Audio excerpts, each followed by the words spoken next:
শুভ সকাল বন্ধুরা, একটা নতুন ব্লগ নিয়ে নতুনভাবে হাজির হয়ে গেলাম। সকালেই আজকে শনিবার, আর শনিবারের সকালে যেটা করি পরোটা, আর এখানে হচ্ছে আলুর তরকারি।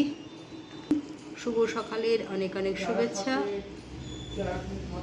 শুভ সকাল, অনেক শুভেচ্ছা আর ভালোবাসা রইল।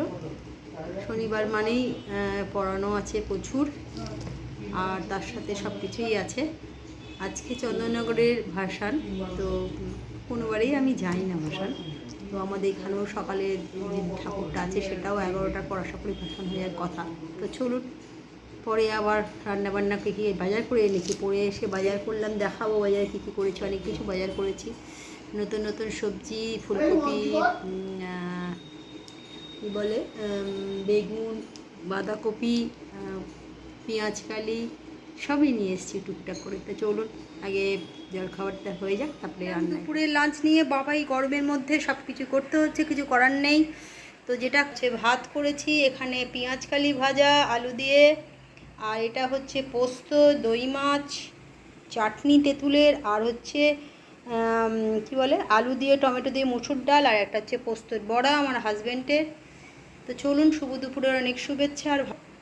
আর আজকে ওয়েদারটা খুব ভালো আছে, বৃষ্টি নেই। কালকে বৃষ্টি হয়েছিল, কারণ আজকে দশমী, কালকে হয়ে গেছে চন্দননগরে, আজকে ভাসান। সবাইকে জানাই আন্তরিক প্রীতি ও শুভেচ্ছা।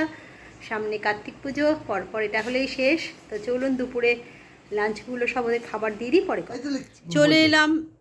বিকেলবেলা একটু গেছিলাম পড়াতে, পড়িয়ে এসে দেখি আজ শনিবার ছুটি আছে, দেখি হাজব্যান্ড চা করেছে, চারে সে ব্যাপারে কোনো রকম নেই। তো চাটা খেয়ে নেবো, তারপর আর এক ব্যাচ পড়াবো। আজকে দশমী, আজকে আমাদের চন্দননগরে ভাসান হচ্ছে, তবে আমাদের চুচড়ায় বড়বাজারে যে ঠাকুরটা হয়েছে সেটা কালকে সকালে ভাসান হবে, কারণ চন্দননগরে ভাসানের ঠিক পরদিনই ভাসান হয়। তো চলুন চাটা খেয়ে নিই, তারপরে পরে চলে এলাম রাতের ডিনার নিয়ে। আর রাতের ডিনারে যেটা করেছি সেটা চটজলদি দেখে দিই।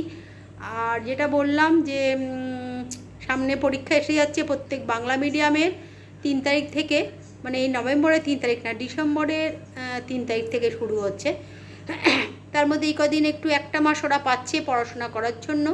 তো চলুন, করতেই হবে, তার জন্য পড়ানোটা ঠিকঠাক রেখে দিয়েছি। আজকে শনিবার, আজকেও পড়িয়েছি, কালকে রবিবার, কালকেও পড়াবো। আর এটা করেছি একদম কষা কষা চিকেন করেছি আর রুটি করেছি, এটাই হচ্ছে আজ। তো চলুন, শুভরাত্রি, অনেক শুভেচ্ছা ভালোবাসা রইল। কালকে একটা নতুন ব্লগ নিয়ে হাজির হয়ে যাবো। আজকের মতন গুড নাইট, টাটা।